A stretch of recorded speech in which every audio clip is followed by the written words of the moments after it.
नमस्कार। मैं जनवक्ता शिवम गौतम। एक आपने पुरानी कहावत सुनी होगी कि व्यक्ति कितना भी ऊंचा उठ जाए, लेकिन अगर उसके अंदर लालच है, उसको सम्मान या पद या फिर प्रतिष्ठा या फिर धन दौलत, उससे फर्क नहीं पड़ता है। ऐसा ही कुछ देखने को मिल रहा है। टीएमसी के सांसद बन चुके और पूर्व क्रिकेटर, क्रिकेट के एक अच्छे ऑलराउंडर, और वही अकेले ऑलराउंडर नहीं थे, उनके छोटे भाई भी अच्छे क्रिकेटर थे। लेकिन उन लोगों की जब सोच आपके सामने आएगी तो आप भी कहेंगे कि यार ये लोग करते क्या है। मैं बात कर रहा हूं भारत के पूर्व ऑलराउंडर यूसुफ पठान की। यूसुफ पठान ने बड़ौदा में अपने घर के पास एक जमीन पड़ी हुई थी जो सरकारी थी, करीब 1 बीघा यानी 750 वर्ग गज के आसपास वो जमीन थी। उस पर कब्जा कर लिया और कब्जा वो पिछले 12-13 साल से किए हुए हैं। उसको उन्होंने बाउंड्री वगैरह कर लिया और उसको घेर कर रख लिया। इस मामले पर जब विवाद उठा तो फिर उन्होंने म्युनिसिपल कॉर्पोरेशन से कहा कि ये जमीन उन्हें दे दी जाए और वो इसकी कीमत चुकाने को तैयार है। लेकिन चूंकि जब सरकारी जमीन होती है तो उसकी नीलामी होती है और नीलामी के बाद ही वो किसी व्यक्ति को मिलती है। आप पहले किसी सरकारी जमीन पर कब्जा करके फिर सरकार से या सरकारी संस्था से ये नहीं कह सकते कि अब ये जमीन हमारे कब्जे में है, आप या तो इसके बदले में पैसे ले लो या फिर हमें इसे पट्टे पर दे दो। यही सब कहने की कोशिश यूसुफ पठान की तरफ से की गई, लेकिन इसको पहले तो म्युनिसिपल कॉर्पोरेशन टालता रहा, लेकिन बाद में जब वो सांसद वगैरह बन गए तो इस पर म्युनिसिपल कॉर्पोरेशन ने कुछ उन्हें छूट दे दी।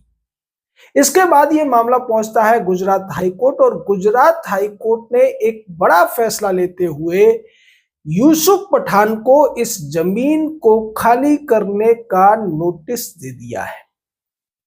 हाईकोर्ट के जज ने स्पष्ट किया कि चूंकि आप एक इज्जतदार व्यक्ति हैं, आप एक बड़े पद पर रहे हैं और अभी भी आप सांसद हैं, उसके बावजूद अगर आप इस तरीके से सरकारी कामों के खिलाफ काम करेंगे, सरकारी नियमों कानूनों को तोड़ेंगे, आप इस तरीके से सरकारी जमीन पर कब्जा करेंगे और फिर ये कहेंगे कि आप इसको रेगुलराइज कर दो, तो इससे देश में क्या संदेश जाएगा।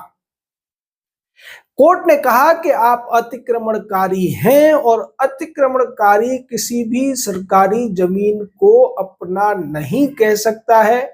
इसमें यूसुफ पठान की तरफ से दलील दी गई कि चूंकि उनका कब्जा 12-13 साल से है, इस कब्जे की वजह से भी जमीन उनकी होनी चाहिए और वो इसकी कीमत चुकाने को राजी हैं। तो कोर्ट ने साफ कर दिया कि सरकारी जमीनें इस तरीके से नहीं मिला करती हैं। कोई भी व्यक्ति कितना भी पावरफुल क्यों ना हो, कितना भी बड़ा पद पर क्यों ना हो, सांसद या मंत्री ही क्यों ना हो, वो भी इस तरीके से किसी सरकारी जमीन को नहीं हत्या सकता है। इसलिए आपको ये जमीन तो खाली करनी पड़ेगी।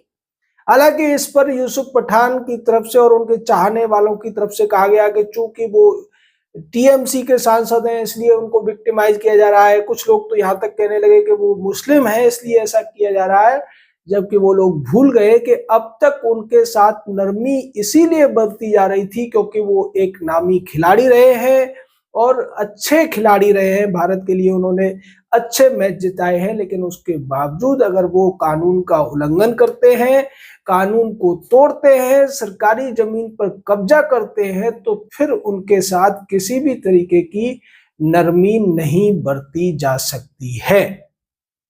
इस मामले में चाहिए तो ये था कि यूसुफ पठान और उनके परिवार को ये जमीन बहुत पहले ही छोड़ देनी चाहिए थी। उन्हें सही तरीके से जमीनों, सरकारी जमीनों की नीलामी कैसे होती है, उन सारे नियमों को पढ़ लेना चाहिए था, समझ लेना चाहिए था। लेकिन मामले को यहाँ तक खींचा गया और जब हाई कोर्ट ने ये आदेश दे दिया है तो उनकी तरफ से अपनी साख बचाने के लिए यह बयान दिया गया कि अब हम सम्मान करते हैं कोर्ट का और जमीन को खाली करेंगे। उन्हें पता है कि अगर वो जमीन खाली नहीं करेंगे तो वहां पर गुजरात सरकार या फिर कहें कि बड़ौदा म्युनिसिपल कॉर्पोरेशन का बुलडोजर भी चल सकता है।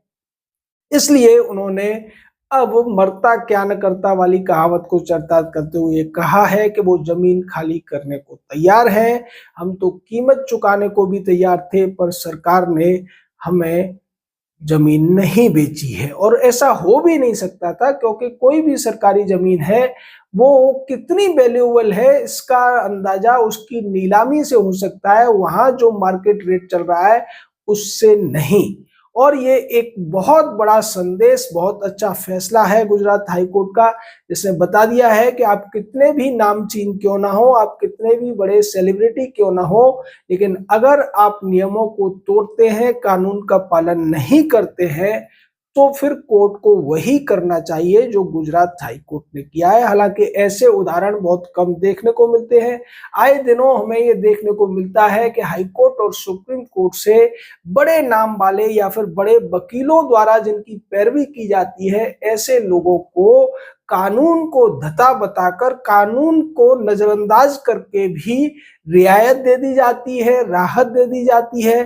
तीस्ता सीतलवाड़ हो, केजरीवाल हो, या राहुल गांधी, सोनिया, राहुल, ये लालू जैसे तमाम ऐसे लोगों की बहुत लंबी लिस्ट है जिनके साथ कोर्ट का जो रवैया है वो बेहद अस्वीकार्य है जनता के लिए, लेकिन उसके बावजूद जनता उसे स्वीकार कर लेती है। लेकिन इस मामले में हाई कोर्ट ने जो निर्णय लिया है उसके लिए हाई कोर्ट बधाई का पात्र है, और यूसुफ पठान का जो कृत्य है उसकी जितनी निंदा की जाए वो भी कम है। आपका इस पूरे मामले पर क्या कहना है? अपनी राय दीजिए, शब्दों की मर्यादा बनाए रखते हुए। जय हिंद।